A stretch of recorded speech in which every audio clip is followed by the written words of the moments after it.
Donc, bonsoir à toutes et à tous. Bienvenue à notre causerie du Cellier, un événement maintenant connu et bien installé, on va dire, dans l'actualité culturelle rémoise, puisque c'est un événement organisé en partenariat entre l'Institut Georges Chapas de la Vigne et du Vin en Champagne et la ville de Reims, la direction de la culture. Alors ce soir, nous avons le plaisir d'accueillir Richard Dupuis, qui est docteur en histoire contemporaine et qui enseigne la communication à l'Institut universitaire de Reims, Chalon-Charleville, institut universitaire qui dépend de l'université de Reims, Champagne-Ardenne. Richard Dupuis est un spécialiste du patrimoine et de la culture scientifique, spécialiste aussi de l'histoire du monde rural et de l'histoire des structures culturelles. Il est chercheur au Centre d'études et de recherche en histoire culturelle, laboratoire de l'université de Reims, et intervient également à l'Institut Georges Chapas de la Vigne et du Vin en Champagne. Depuis plus de 20 ans, Richard participe à la création d'aménagements touristiques et culturels, et à la création également de musées dans divers départements de l'ex-région Champagne-Ardenne.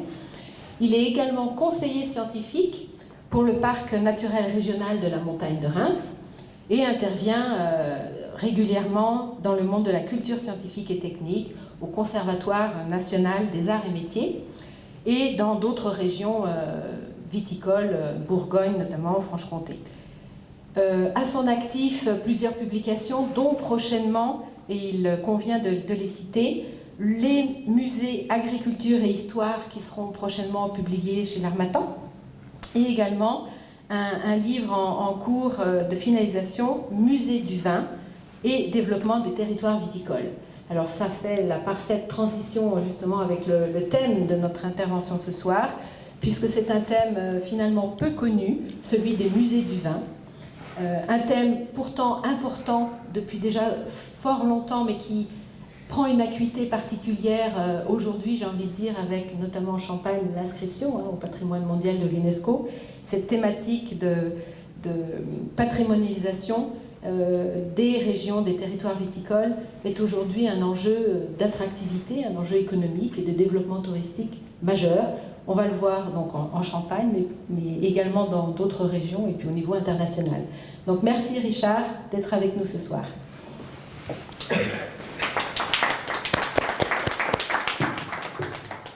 Eh bien, bonjour à tous, chers amis des musées, du vin, in vino veritas, même et surtout au musée. Je vous remercie d'être parmi nous ce soir. Je remercie évidemment l'Institut Georges Chapas, sa directrice, Laure Castin. Donc, je vais vous présenter l'histoire des musées du vin, des musées qui évoquent le vin et les musées qui exposent le vin de Champagne. Donc 3 structures que vous avez vues, toutes marquées dans leur période, le musée du vin de Paris, années 80, ensuite le phare de Verzenay, 1999, et puis la Cité du vin de Bordeaux, ouverte en 2016. Et si vous avez remarqué, on a beaucoup de mots dans le documentaire de l'INA, on n'a pas du tout de mots dans le dernier spot publicitaire. Et on a beaucoup d'outils et un environnement physique concret du monde du vin dans le premier sur le musée du vin rue des Eaux à Paris, et on n'a pratiquement que du numérique à la Cité du vin de Bordeaux, qui ne sont pas, en tout cas qui n'est pas pour la Cité du vin de Bordeaux, un musée en tant que tel, mais une structure, centre culturel, centre institution qui évoque le musée du vin. Alors, moi, mon intervention, elle s'inscrit dans la présentation des musées au sens large du terme, ceux que l'ICOM, donc le Conseil international des musées, a défini en tant qu'institution permanente, qui n'a pas de but lucratif et qui acquiert, conserve, étudie, expose et transmet le patrimoine matériel et immatériel de l'humanité à des fins d'études, d'éducation et d'électation. Bon, c'est une définition classique, canonique, mais qui détermine une césure entre des institutions qui ont des collections qu'elles doivent donc gérer, inventorier et pour lesquelles un programme scientifique est instruit de par la loi, et des structures qui évoquent aussi le vin, et ces structures, comme vous le voyez, elles sont de plus en plus présentes. Mon intervention va être dans le fil de l'histoire. Et ce qu'il faut noter, c'est que les premiers musées dédiés au vin sont identifiés principalement après la Première Guerre mondiale. Ils sont situés dans des lieux où on produit, où l'on a produit du vin, parce que avant la crise phylloxérique, le vin en France était jusque dans les Ardennes, et était répandu dans la plupart des communes de France. Alors dans ces musées, qui trouve-t-on? Tout ce qui évoque de près ou de loin le monde du vin, mais aussi l'univers immatériel où la vie des hommes en relation avec le vin est présente. Alors il se développe selon 3 grandes périodes, de la Première Guerre mondiale à la Seconde Guerre mondiale.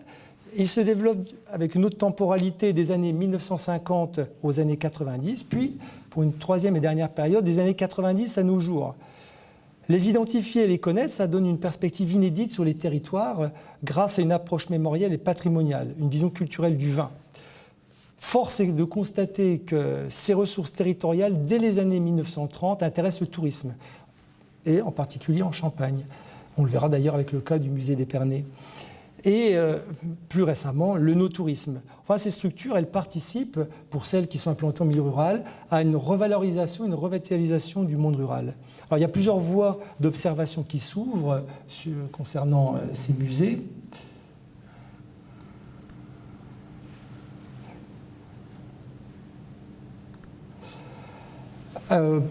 Plusieurs voies d'observation qui s'ouvrent.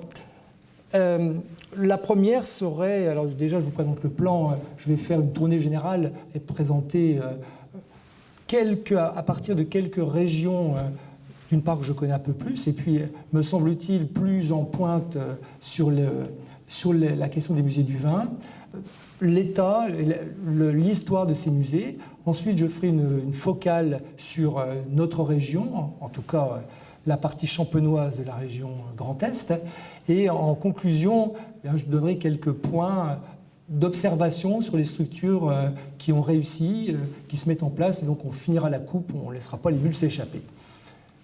Alors, plusieurs voies étaient possibles pour observer et décrire les musées qui évoquent le Champagne, celles des œuvres d'art, celles qui sont présentes dans les musées et qui évoquent le vin. Ce n'est pas celle-là qu'on va choisir, ça relèverait plus de l'histoire de l'art.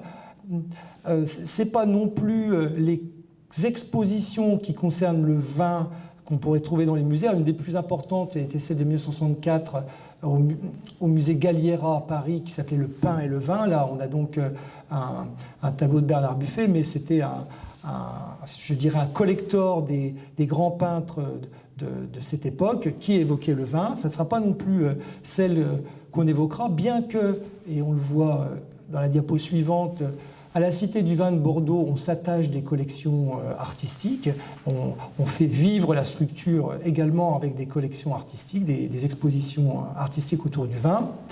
Non, ce qu'on va ici approcher, c'est les structures en tant que telles qui abordent le vin, qui présentent le vin, boisson généralement alcoolisée, résultant de la fermentation du raisin ou du jus de raisin, donc pas les alcools blancs, même si certains alcools blancs sont faits à partir de vin, comme par exemple l'Armagnac.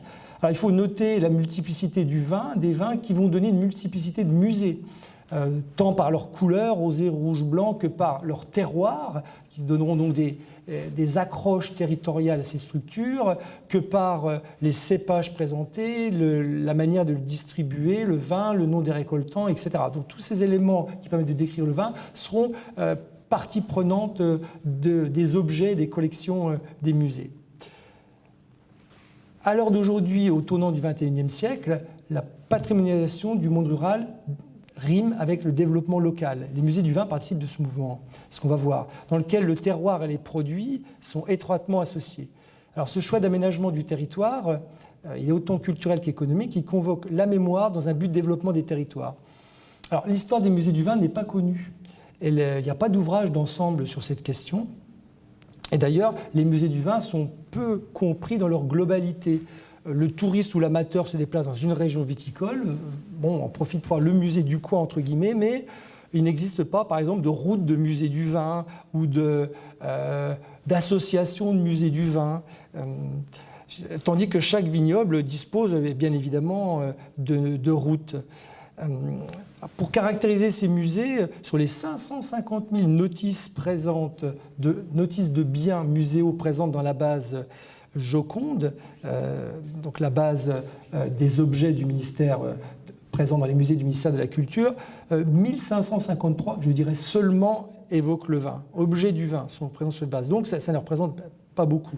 Sur la base Cugnot, qui est celle du Conservatoire national des arts et métiers, donc objets techniques, il y a seulement 21 objets qui sont présents dans cette base qui évoquent le vin. 10 musées de France, alors pour les musées en tant que structure institutionnelle, labellisés depuis la loi de 2002 Musées de France, 10 musées de France seulement sont labellisés Musées de France et évoquent le vin. Le musée du vignoble des vins d'Alsace, Kiensheim, le musée du vin de Bourgogne de Beaune, sur lequel je ferai un zoom particulier, le musée des arts et traditions populaires de Gevrey-Chambertin, à chaque fois on voyait que c'est bien dans des vignobles très, très identifiés, le musée du Châtillonnais, mais surtout pour le trésor de Vix, et pas tant pour les vins, le musée des vins de Touraine, donc sur la Loire, et le musée municipal d'Épernay, on y vient, le musée de la vigne et du vin d'Arbois, celui du Pays nantais et celui du vin d'Anjou à Saint-Lambert-du-Lattay. Voilà, donc relativement peu de musées de France peu de musées de vin sont musées de France. Pour les autres structures professionnelles comme la Fédération des écomusées des musées de société, la FEMS, on recense seulement un seul sur les 120 adhérents, donc musées, écomusées, musées de société, répertoriés musée du vin. Il appartient à l'écomusée de la Bresse, en Saône-et-Loire, et c'est le vigneron et sa vigne à Cuiseaux. Et j'en termine sur mes énumérations peut-être un peu fastidieuses, mais la Fédération des musées d'agriculture, une fédération qui recense tous les musées d'agriculture, dont nativement les musées du vin, en recense seulement 4. Alors qu'en fait, ils sont très nombreux, ces musées du vin. C'est un peu le paradoxe. Et pourquoi ils sont très nombreux? Parce qu'ils relèvent en grande partie d'initiatives privées. Des collectionneurs, des particuliers qui, de par leur intérêt ou de par leur profession, collectionnent soit des objets, soit l'ensemble des objets du vin en tant que tel, du cycle du vin. Très rapidement, les cartes du vignoble que tout le monde maîtrise, à n'en pas douter. Les vins d'Alsace, les vins du Beaujolais, voilà, toute la France, là, la France de 2011, alors, en l'occurrence pour cette carte, est couverte de vignobles, sauf pour la partie septentrionale, évidemment. Une carte un peu plus précise. Donc on voit qu'on est effectivement dans la partie septentrionale de l'encépagement national, avec juste l'Alsace et peut-être la Moselle un peu plus au nord. Alors, passons à notre tournée générale. Comment ces musées sont-ils venus sur notre territoire? Par quel biais? Alors, tout d'abord, quelques dates. 1866, Pasteur, qui a son musée, qui a d'ailleurs plusieurs musées sur lesquels je viendrai rapidement tout à l'heure. Bon, accès à la compréhension de la microbiologie du vin pour sa conservation. Quelques dates qui se rapprochent de l'intérêt des musées, comme le Comité national de propagande en faveur du vin, créé en 1933. La fameuse création du Comité national des appellations d'origine en 1935, l'INAO en 1947, donc toute une série de lois qui, chacune à leur tour, vont déclencher des mouvements d'ouverture de musées. Sans oublier la loi de 1991, dite loi Evin, qui va amener les musées à avoir des discours et avoir des services éducatifs orientés également vers la protection contre l'abus d'alcool. Alors, quels sont ces facteurs de création au fil du siècle? Puisque je mets le curseur à la Première Guerre mondiale. C'est déjà la défense du terroir et celle des professions, le no-tourisme, qui se développe en fin de période à partir des années 70-80 en Californie, pas en France, et en France plus tardivement dans les années 90, avec en particulier le développement de la pluriactivité agricole. L'aménagement du territoire, dans lequel la valorisation des produits constitue une des caractéristiques distinctives. Ces structures contribuent à attirer les consommateurs directement sur les lieux de production. Alors, vous avez devant vous un tonneau décoré, le devant d'un tonneau décoré du musée alsacien de Strasbourg. Eh bien, c'est parmi les premiers musées agricoles qui vont s'ouvrir en France, mais agricoles musée de terroir dans lequel l'agriculture et la viticulture apparaissent de manière importante. Ça s'appuie sur la reconnaissance de l'espace rural. Après la Première Guerre mondiale, les thématiques de la mémoire du vin et de la vigne d'avant le phylloxéra s'imposent. Et le musée, en particulier le musée alsacien de Strasbourg, expose différents objets, donc ici un tonneau, des petits objets de la taille de la vigne, des serpettes, des maquettes comme des mini-pressoirs, des petits pressoirs utilisés en particulier dans les écoles agricoles. Et c'est sous l'égide de son conservateur, Hans Haug, directeur des musées, qui organise, dans une optique de faire connaître les métiers, les professions et les produits d'Alsace, dans le musée alsacien de Strasbourg, des vitrines, des collections de produits et d'objets viticoles. À l'autre bout de la France, le musée du vin de Bordeaux ouvre beaucoup plus tard, en 1939. J'évoquais tout à l'heure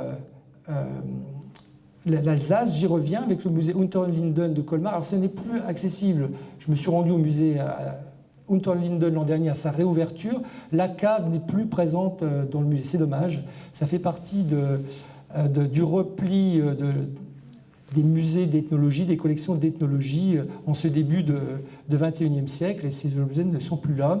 À l'identique, comme on le verra, pour le musée des pressoirs de la maison Mercier à Épernay. Donc j'évoquais le musée, plus exactement les lieux de Pasteur, car c'est aussi, quand j'évoquerai une typologie des musées du vin, une des caractéristiques des musées, pas seulement du vin, mais entre autres des musées du vin, des personnages illustres qui ont fait avancer, qui ont fait connaître telle ou telle partie du vin. Et donc la maison natale de Pasteur, là, c'est l'intérieur actuel de la maison natale de Pasteur. On voit quelques grappes, etc. À Arbois, effectivement, dans le Jura. Et point intéressant qui est couplé avec la visite et des expérimentations potentielles sur le clos de Rosières, dans le village de Montigny-les-Arçures, juste à côté d'Arbois. Donc, un couplage entre un site physique et un jardin en pédologique ou en tout cas des vignes expérimentales. Voilà. La Bourgogne. Alors la Bourgogne est une région très intéressante du point de vue non seulement viticole, mais aussi des musées du vin. Et le musée de Beaune est en quelque sorte un modèle de muséographie et de muséologie du vin. Alors ce musée a ouvert dans un premier temps en 1936, rien à voir avec le Front populaire, je dirais, mais en tout cas à la même année que le Front populaire, dans le beffroi de la ville de Beaune. Alors, maintenant, ce beffroi n'est plus consacré à ce musée, mais l'intérêt de ce musée, c'est qu'il a ouvert avec non seulement l'approbation, mais l'aide des pouvoirs publics, en particulier des pouvoirs publics viticoles. Et l'idée était que, premier du genre, ouvert en 1936-37, il est issu d'une collecte, et c'est dans les premières collectes ethnologiques d'importance concernant le vin. Cette collecte était organisée par un ethnologue, André Lagrange, dont on a récemment publié le catalogue. Et ce musée, dès les années 30, 1938, va être doté d'un conservateur, et dans l'optique de faire mieux connaître le vignoble bourguignon, dans un contexte déjà de lutte de labellisation des vins de Beaune et la mobilisation des traditions à des fins politiques. Ce musée donc présente une collection consacrée à la viticulture et à la viniculture. Autre point d'intérêt de ce musée, il va être le musée laboratoire du fameux muséographe Georges-Henri Rivière, qui est le père fondateur du Musée national des arts et traditions populaires, fermé depuis une dizaine d'années, mais bientôt rouvert, si on en croit la presse, sur le même site, donc près du Bois de Boulogne. En tout cas, ce musée des vins de Bourgogne va avoir une destinée relativement complexe, puisqu'il va à la fois déménager, on verra la suite de son histoire, il va ensuite recevoir des dotations diverses, et actuellement il est en train de rénover sa muséographie et en cours de réouverture progressive de ses salles. Venons-en brièvement au musée d'Épernay. Je dis brièvement parce que je reviendrai dessus au moment où j'évoquerai la Champagne. Donc le musée d'Épernay a aussi une histoire très singulière puisqu'il va voir se rencontrer les deux grands ethnologues de l'époque, à savoir, ils ne se sont pas rencontrés physiquement, mais ils se sont succédés dans les lieux, à savoir Arnold von Gennep, donc le père du folklore français, si je puis dire, et tout du moins de la réflexion sur le folklore français. Et suite à son décès à Épernay, figurez-vous, il est mort après une réunion concernant le musée d'Épernay, Georges-Henri Rivière qui va continuer et ouvrir en 1960, j'évoquerai ça plus tard, les salles de viticulture. Alors toujours dans cette tournée générale, si je puis dire, la deuxième période, donc d'une guerre à l'autre, les années 50. Alors les années 50, elles vont connaître, une expansion des musées régionaux et concernant les sections vitivinicoles, en particulier dans les grandes villes françaises, toujours sous la houlette du Musée national des arts et traditions populaires, qui n'était pas encore dans ses locaux de 1969, qui était au Trocadéro, sur l'ancien musée d'ethnologie Trocadéro. Et à partir de là, l'infatigable Georges-Henri Rivière a impulsé des collections d'ethnologie, mais principalement viticoles. Alors, on pourrait les égrener. Il y a une dizaine de ces musées, comme par exemple à Bordeaux, en Aquitaine, mais pas seulement, à Perpignan. Donc une dizaine de musées dans lesquels ont ouvert des sections viticoles. Alors, le musée, comme j'évoquais tout de suite, le musée du vin de Bourgogne à Beaune, évolue. Après la guerre, il est déplacé dans l'hôtel des Ducs de Bourgogne, que vous avez sous les yeux. Alors, cet hôtel, c'est un magnifique bâtiment patrimonial. Il est encore établi dans ses locaux.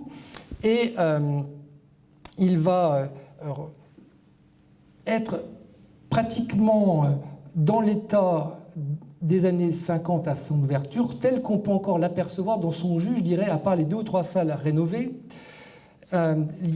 On assiste, plus exactement, à l'intérieur se trouvent des salles spécialisées, un intérieur vigneron des années 1880 et aménagé grâce aux collectes, une salle des saints protecteurs, et des salles consacrées au transport, au commerce, au rite bachique, avec différents objets, comme ces objets ici, ce magnifique tonnelet ici qui permet de contenir du vin. Ici, on a des séries très classiques en art et tradition populaire, genre cycle de la grappe à la bouteille. Et là, on est sur le travail du sol. Alors la photo est petite, mais on voit tous les outils fin du 19e siècle de travail du sol, des hoyaux, des fourches à 2 dents, etc. Et là, on a, quand je dis là, c'est complètement à droite sur l'écran, on a un bloc, ça va un peu plus vite que je ne le voudrais, on a un bloc géographique qui est réalisé par le grand historien du vin, Georges Dion. C'est un point aussi à remarquer que dès les années 50, les musées s'adjoignent, les musées en tout cas vitivinicoles, s'adjoignent des spécialistes, historiens entre autres. Donc, ce bloc diagramme, d'ailleurs, vous le verrez à la fin, a été conservé, rénové et conservé malgré la rénovation des salles. Alors j'évoquais tout à l'heure le musée d'Aquitaine, bon, une tasse à vin ou tasse de vin qui figure dans les collections parmi d'autres objets. Donc là, il y a à la fois l'esthétique et la fonctionnalité. En Touraine, pour continuer ce tour des régions des années 50, donc on voit la progression, quelques régions emblématiques viticoles dans les années d'après la Première Guerre mondiale. Le champ s'élargit à partir des années 30 et à l'occasion suite à la Deuxième Guerre mondiale, les régions et les grandes villes développent des collections et des vitrines de vitiviniculture. Donc là, on a en l'occurrence Bordeaux, mais on a aussi Condom dans le Gers, donc vraiment dans le sud de la France, là pour le coup. Et ce qui est intéressant, c'est qu'on va avoir des séries, en particulier des séries d'objets, alors des objets pondéreux, des objets qui sont vraiment très, très liés à la vitiviniculture, comme les pressoirs. Alors des pressoirs qui, là, en l'occurrence, des pressoirs anciens, pressoirs du XVIIIe siècle. les musées évoluent sur la période et on va commencer à avoir un saut, je dirais, technologique, un passage d'une muséographie à rétradition populaire vers une muséographie beaucoup moins liée aux objets et plus liée aux documents iconographiques, en transition vers ce qu'on appelait à l'époque le multimédia, comme dans le musée de la vigne et du vin d'Anjou, ici à Saint-Lambert-du-Lattay, dans le Maine-et-Loire.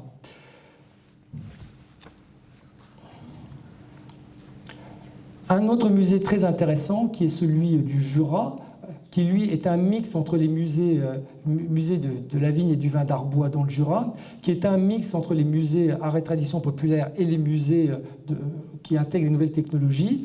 Il est intéressant ce musée parce qu'il a été fondé par des acteurs locaux et à une époque où le nombre de musées commence à être soutenu par l'État, années 80, Leca, dernier ministre de la Culture sous Giscard d'Estaing, et puis Jack Lang participe à l'ouverture de différents musées de viticulture. J'évoquais tout à l'heure les écomusées. Alors, le mouvement écomuséal qui ne prend pas en Champagne-Ardenne, je reviendrai tout à l'heure quand j'évoquerai le cas de la Champagne-Ardenne, dispose d'une antenne. Donc le principe de l'écomusée, c'est qu'on a un site principal et des antennes spécialisées. Et celui de Cuiseaux en Saône-et-Loire, établi dans la maison du vigneron. Alors on observe aussi un certain nombre dans les caractéristiques des musées de vitivinicoles, de locaux de musées qui sont dans des maisons, en particulier l'habitat vigneron. Et là, on en a un exemple à Cuiseaux, donc en Saône-et-Loire.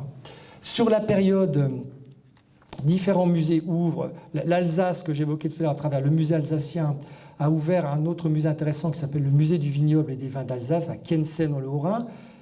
Ce musée est intéressant parce qu'il est appuyé par une confrérie et les acteurs, donc j'indiquais tout à l'heure, j'en ai tout à l'heure sur les facteurs de réussite de musées, on a l'appui des politiques, on a des scientifiques qui participent et on a aussi des acteurs liés au folklore ou liés à la vie locale comme les confréries. Et là, en l'occurrence, la confrérie Saint-Étienne qui a mis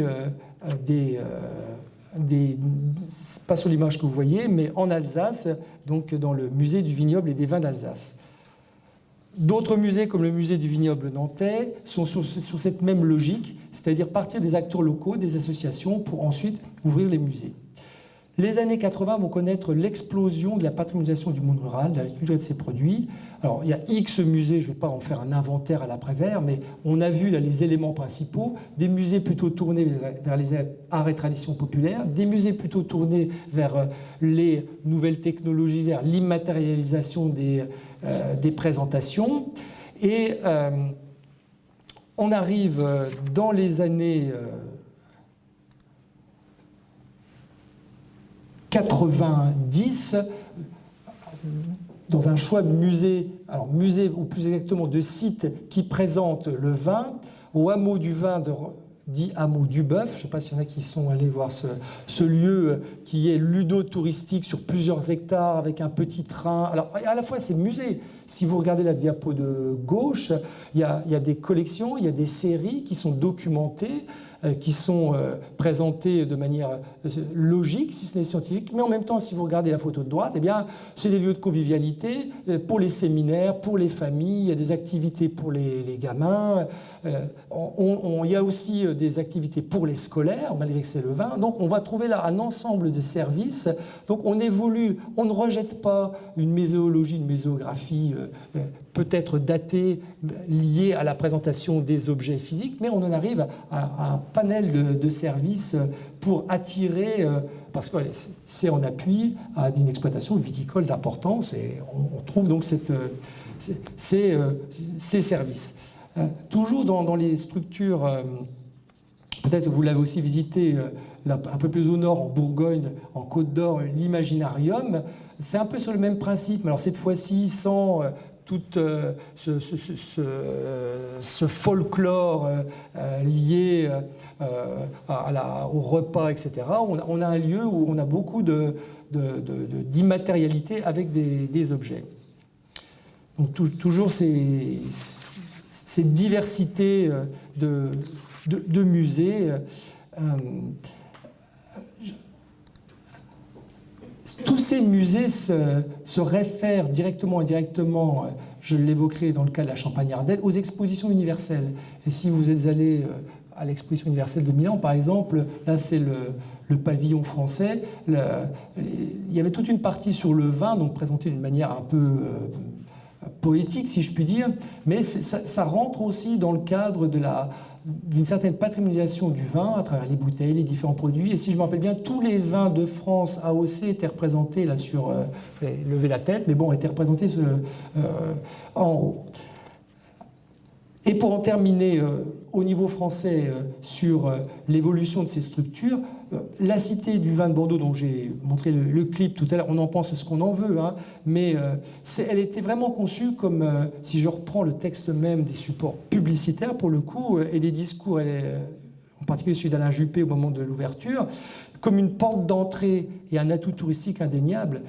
C'est une structure sans collection, c'est pas un musée, c'est une cité qui a des arguments pour vendre la région. Ils attendent 500 000 visiteurs par an, ils ont créé 750 emplois durables, ils sont susceptibles de susciter 40 millions d'euros de retombées économiques de manière directe ou indirecte. Ils utilisent le vin comme un patrimoine vivant, universel.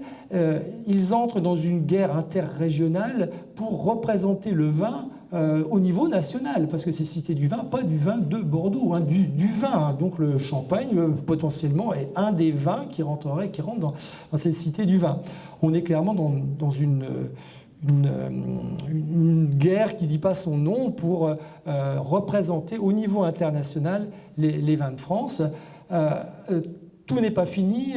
Pour ceux qui sont allés à Avignon, vient d'ouvrir là, je crois que c'est l'ancienne Caisse des dépôts, l'ancien hôtel des impôts d'Avignon, un carré qui représente d'exposition des vins avec une école des vins intégrée.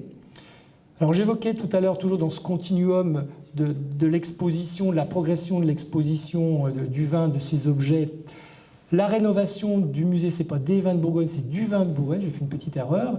On voit le même bloc géographique de Roger Dion qui était repeint tout simplement, mais conservé, et en même temps les salles qui ont été réactualisées, moins d'objets, plus d'éléments didactiques, une meilleure visibilité. Si vous regardez, alors, les photos de droite ne sont pas très bonnes, la conservatrice me les a envoyées, mais elle a dû les prendre de son téléphone, j'ai l'impression. On retrouve les mêmes objets que ceux d'André Lagrange, hein, l'ethnologue, mais aérés, et avec des panneaux d'explication plus synthétiques. Ouvrons la porte de l'international, brièvement, mais ce marché de la vitiviniculture en relation avec les musées, si je prends le syntagme de manière très large, puisque vous avez vu, je suis parti des musées classiques, musées de France, à des cités du vin ou des hameaux du vin. À l'international, la scène est ouverte, même dans des régions ou des pays peu connus pour leur vigne, bien qu'en Royaume-Uni, il y ait du vin.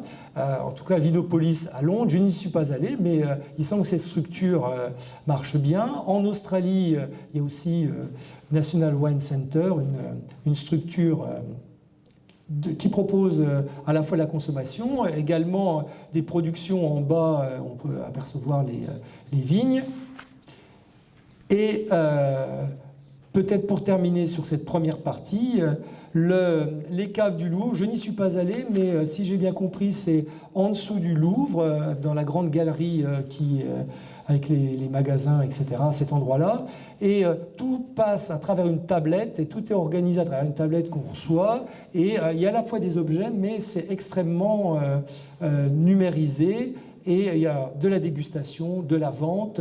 Et l'aspect central de cette structure fait effectivement qu'elle est bien placée pour marcher et faire connaître le vin. Bon, cette guerre, on l'a compris, elle est régionale, nationale, internationale, mais nous, où en sommes-nous et d'où venons-nous, si je puis dire, côté Champagne?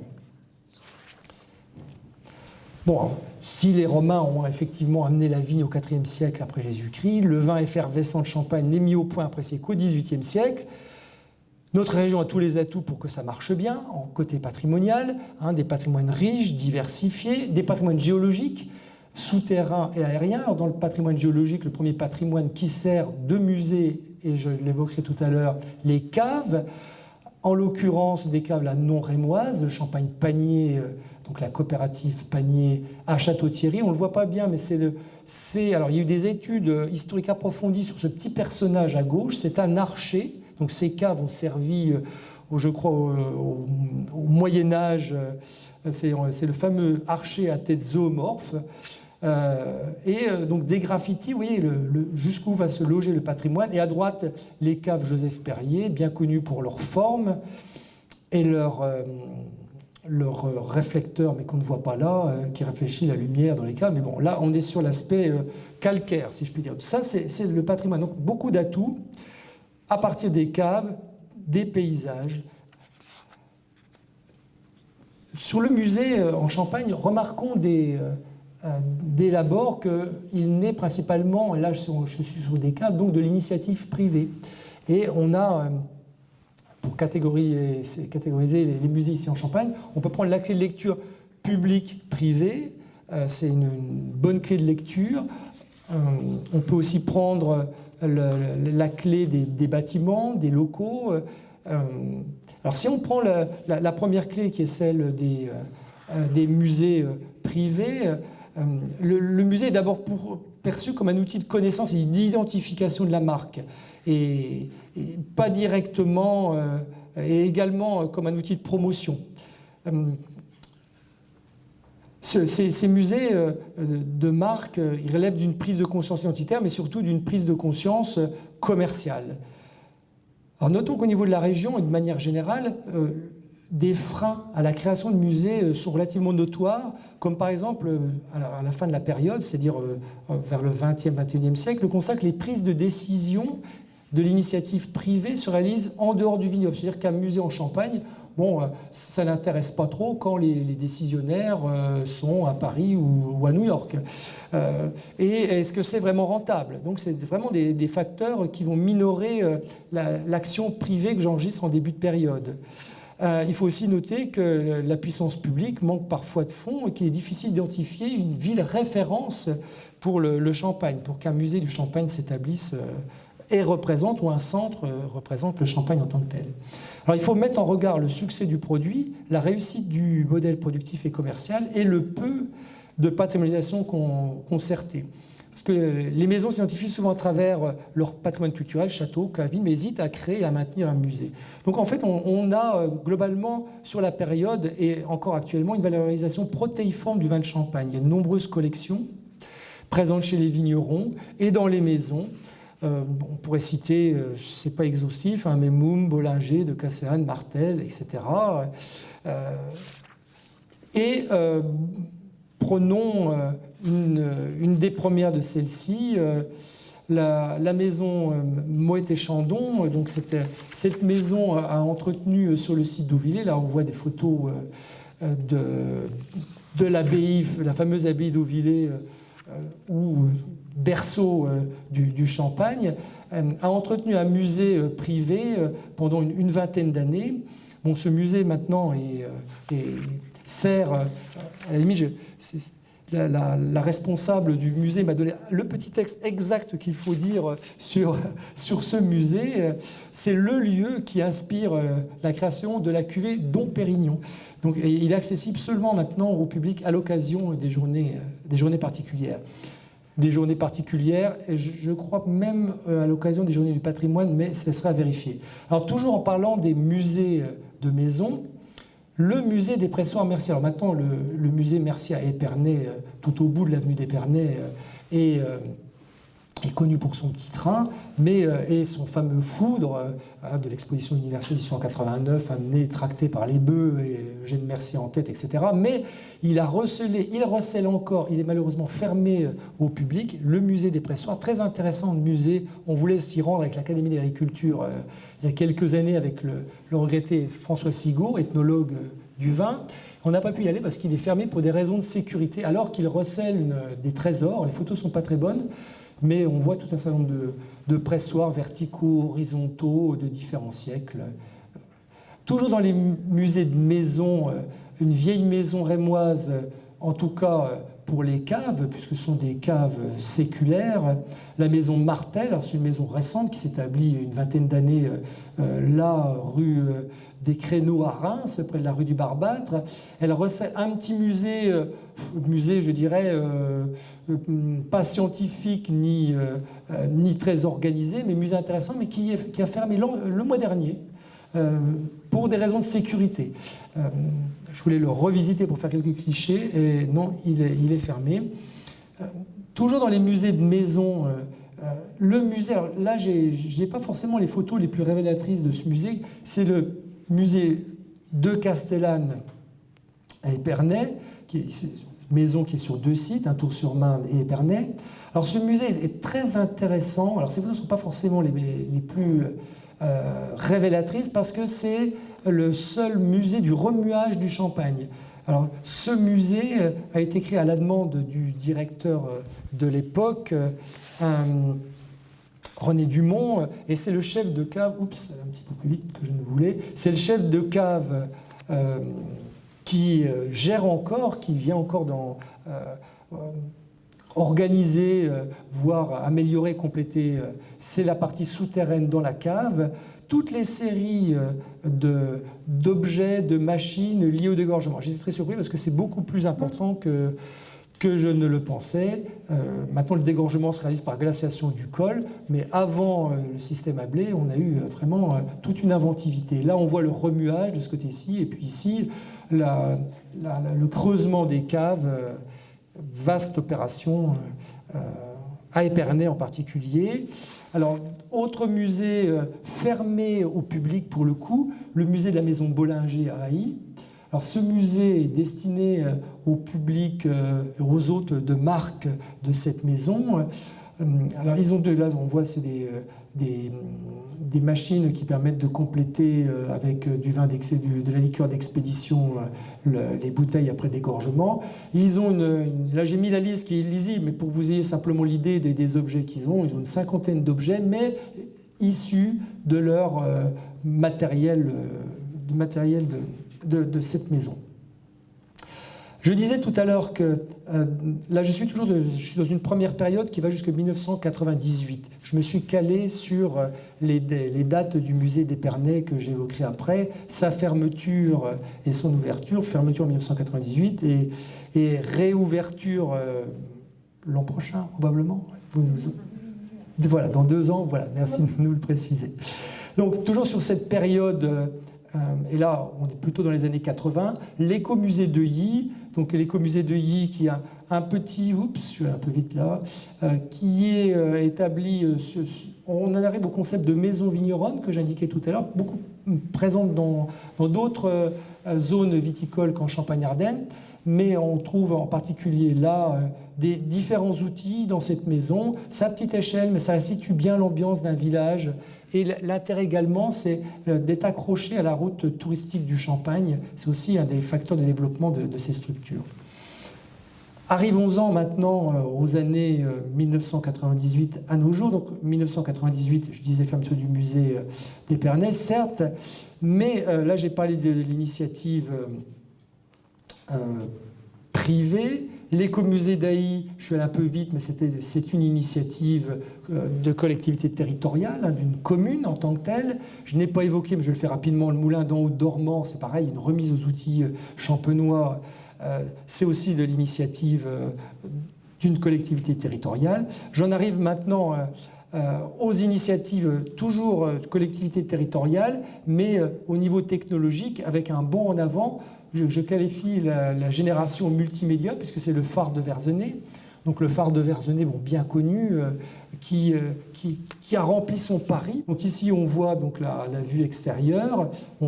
En 2 mots, pour ceux qui ne le connaissent pas, mais probablement vous le connaissez tous, c'est la maison Goulet qui avait créé ce bâtiment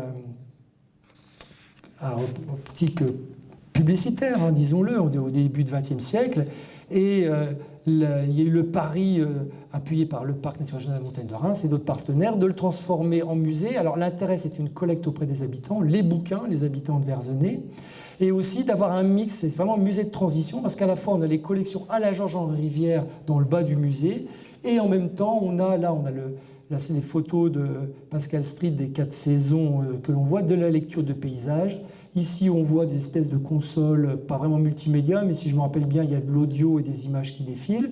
On a, comme je disais, des réminiscences des présentations classiques, les petites serpettes pour tailler les pampres. Voilà, donc on a cette initiative intéressante du phare de Verzenay. Arrivons-en maintenant, alors je reste sur cette diapo, mais on évoque peu, mais ils existent. On a aussi des châteaux ici en Champagne, 3 châteaux en particulier, Pierry, Bligny et Toge, qui ont tous aussi des petites galeries muséographiques. Alors je remets bien des guillemets un muséographique dans le sens de collections particulières mises en visibilité, mais qui ne sont pas contrôlées, scientifiques, etc. Mais en tout cas, on en a 3, en particulier le château de Pierry, avec un musée pressoir et un caveau reconstitué du temps des moines.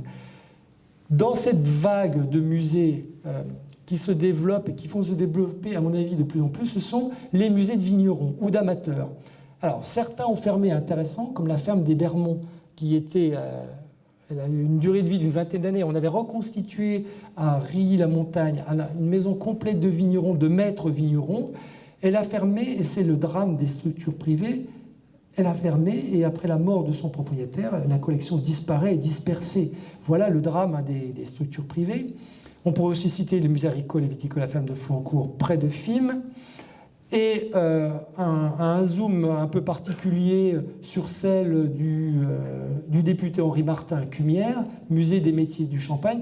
Je la trouve assez emblématique, ce petit musée familial, dans le sens que c'est dans le cadre d'une diversification dans laquelle les récoltants manipulants s'orientent actuellement. Alors, au-delà du tourisme de l'accueil dans des circuits particuliers d'étrangers couplés avec une visite de vigne en 2 chevaux ou en vélo ou je ne sais quel moyen ludico-touristique, on attache un musée à partir des objets et on achète très peu dans ce cas-là. C'est vraiment des objets qui ont été utilisés ou qui par la famille et qui sont là, dont un des pressoirs construits à Cumières.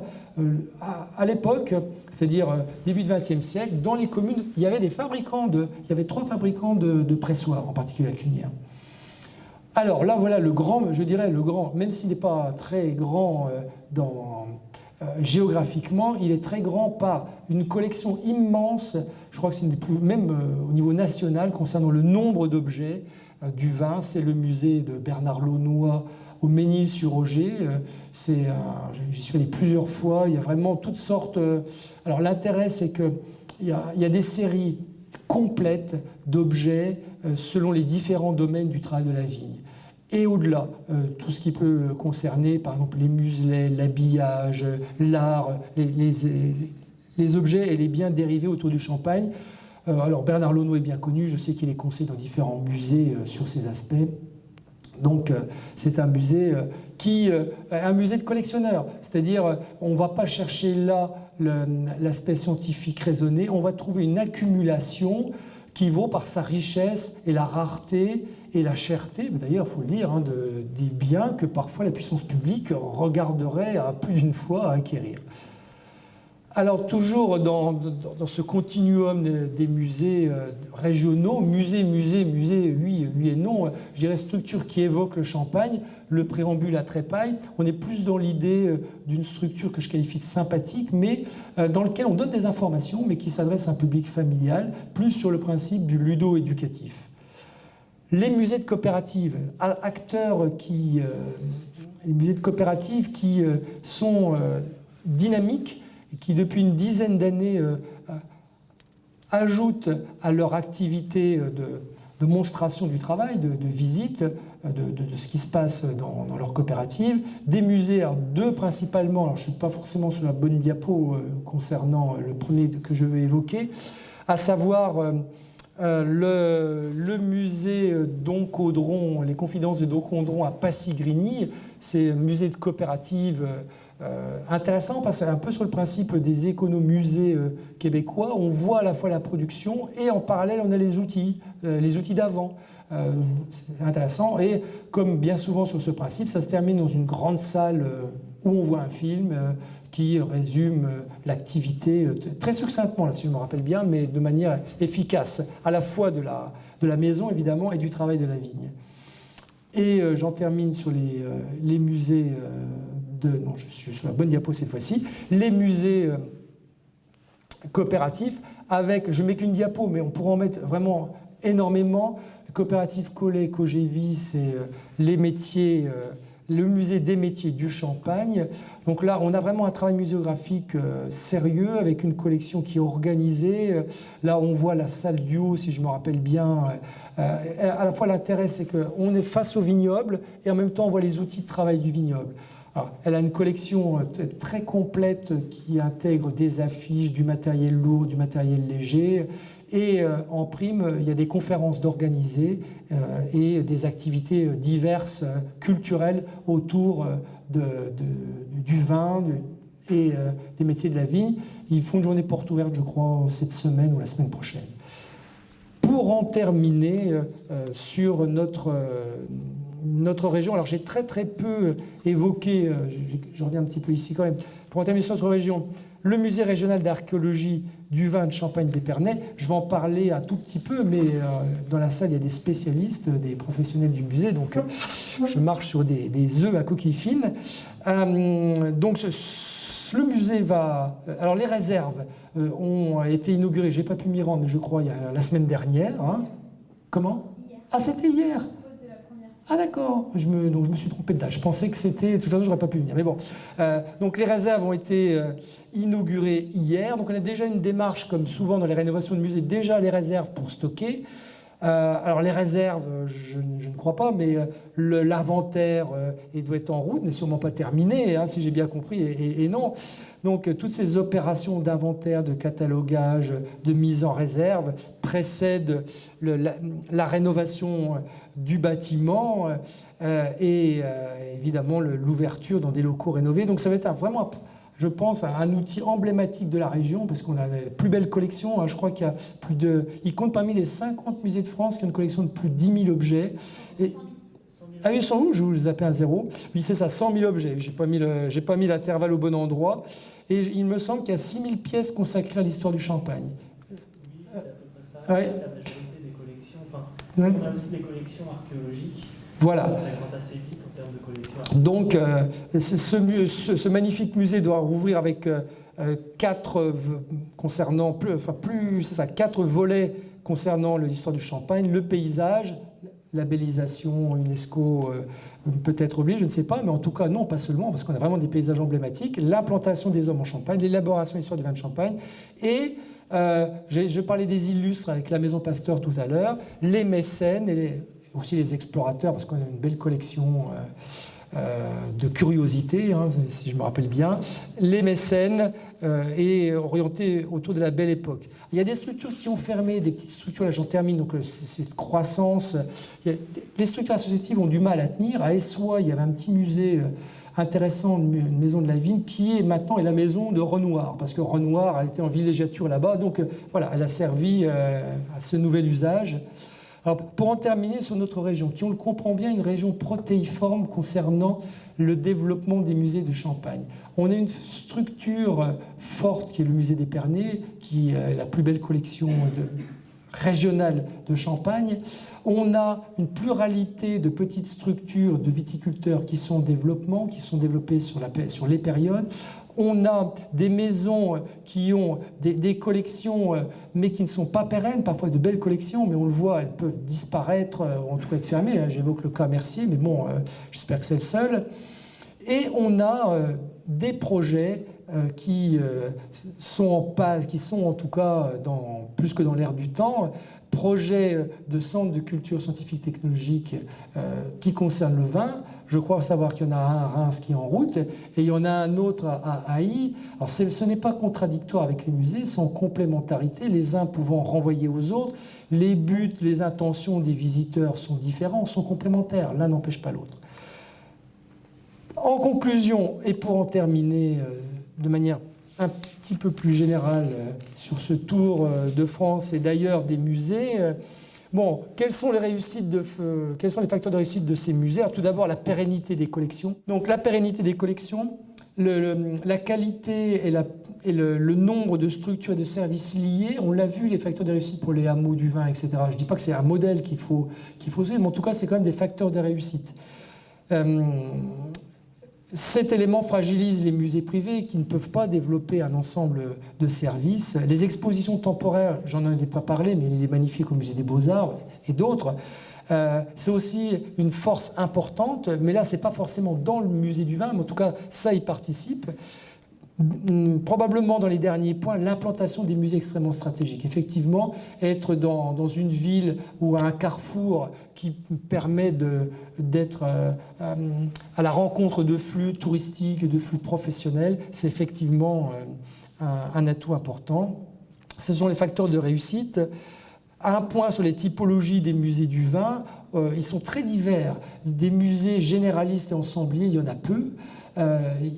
Peut-être celui d'Épernay, qui peut présenter une pluralité tant technique qu'artistique, pour prendre deux axes relativement opposés. On va plutôt trouver des musées de produits ou des musées liés à la production ou liés au territoire. Et un des points forts, c'est la rareté des collections et les objets emblématiques qu'on va y trouver.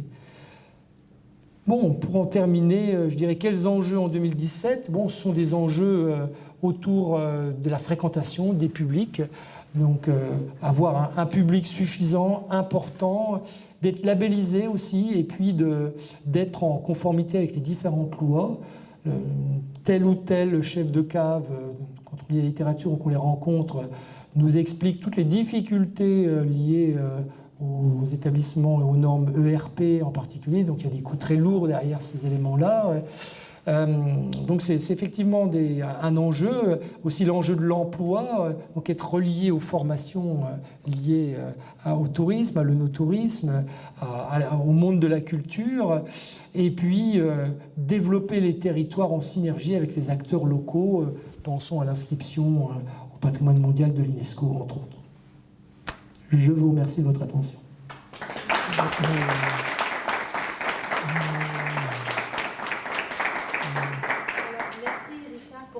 Ce tour un de peu long France, peut-être. Non, ce tour de France très riche des musées du vin. Alors pour lancer traditionnellement le débat, j'aurais déjà, moi, j'ai une foule de questions, mais j'en aurais déjà une parce que tu as dit deux choses. D'abord que les musées en France sont nés, si j'ai bien retenu, après la Première Guerre mondiale, déjà. Du vin. Voilà, du vin, bien sûr. Après la Première Guerre mondiale, alors pourquoi si tardivement? Première question. Et est-ce que cette évolution en plusieurs vagues que tu as si précisément décrite pour la France, est-ce qu'on retrouve à l'étranger, par exemple? Est-ce qu'il y a des éléments de comparaison, des similitudes, ou commence dans des pays viticoles comme la France? Est-ce qu'il y a eu des mouvements parallèles de création de musées du vin? Est-ce qu'on peut trouver des similitudes ou c'est très différent? Est-ce que tu as pu sonder ces points-là déjà, ou ça m'intéresserait? Attends, si j'essaie de me rappeler, la première question, oui, voilà, oui, c'est voilà, pourquoi si tardivement? Il y a plusieurs raisons. Alors, premièrement, on parlait de vin un peu dans les musées avant. Alors, qu'est-ce qu'on appelle musée?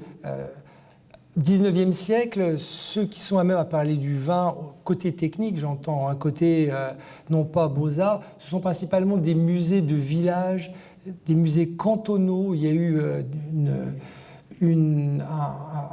des réseaux, on peut dire, alors, sans rentrer dans les détails, hein, mais organisés à partir d'un avocat et de Montgroux qui a créé un premier réseau de musées dans le monde rural et en relation avec le terroir.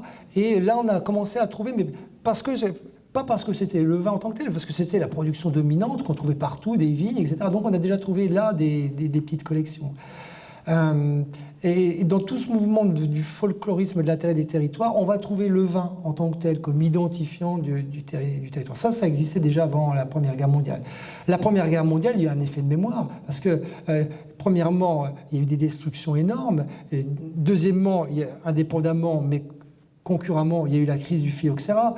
Donc, des changements se sont produits physiques. On a commencé à s'intéresser. Et il y a eu la mécanisation, c'est-à-dire que la mécanisation qui débute 1850, en gros, qui atteint moins les vignes que les grandes cultures, mais on commence à avoir des transformations dans les pratiques. Et la mise en mémoire, elle vient en particulier quand il y a des disparitions d'outils, des disparitions de pratiques et des transformations dans les paysages, dans les pratiques. Voilà ce qui a permis d'enclencher de manière relativement douce, à travers l'intérêt du folklore, des arts et traditions populaires, hein, qui se développent et qui vraiment se développent beaucoup à partir des années 30 en particulier, mais un peu avant aussi. Pour la deuxième question, les comparaisons avec l'international, j'en ai relativement peu. Global, bon, je sais que dans différents mondes comme le monde anglo-saxon, la collection, les collections privées, les fondations, j'ai pas tant d'informations en profondeur historique que des informations factuelles actuelles. Hein. Le monde anglo-saxon, il y a énormément de collections, de collectionneurs privés, de fondations. Alors pas tant sur le monde vitivinicole que sur le monde agricole en général. Alors, sur les musées en tant que tels, il existe, alors j'en ai montré quelques-uns à l'étranger, mais il y a des musées de collectionneurs très importants en Italie, par exemple, que je connais, mais plus sur le principe de l'accumulation des chandelles, comme on dit en 19e, des accumulations d'objets. Voilà, pour ce que j'en connais de l'aspect étranger. Alors, une question peut-être pour ensuite susciter des interventions également dans l'auditoire, liées justement à l'inscription au patrimoine mondial de l'UNESCO, aussi en Champagne. On constate, on le voit tous, ce qu'on appelle un réveil du territoire, des différents acteurs, justement pour, notamment sur la question problématique de l'œnotourisme.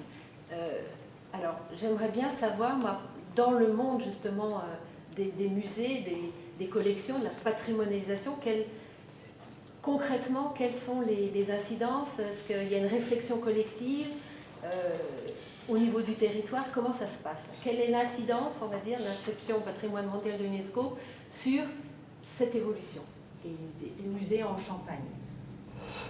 Alors, je n'ai pas de réponse globale sur cette question. Mais quand même, j'ai interrogé effectivement nombre de professionnels, soit de la vigne, qui développent des musées, ou des professionnels des musées en tant que tels. J'entends deux discours. Un premier discours, l'effet se fait attendre, ça va retomber. Alors ça, c'est ce que j'entends un peu dans les vignes. Quand je rencontre des viticulteurs qui ont des collections, pour eux, cette inscription, ils ne la relient pas directement, pour eux en tout cas, dans ce qu'ils vont monter dans leur collection, musée ou pas. Ils ne vont pas se dire, enfin tout du moins, je n'ai pas entendu de discours qui disait, puisqu'il y a une inscription, je vais développer soit un musée, soit des collections, soit faire un livre sur l'histoire de ma vigne, ou interviewer. Non, ça, pas trop. Alors par contre, à Épernay, je ne sais pas trop, mais je sais que la plupart des musées que j'ai pu rencontrer publics sont attentifs à cet effet inscription. Et je vous remercie encore d'être venu écouter cette conférence sur les musées du vin. Ouais, au revoir à tous, merci.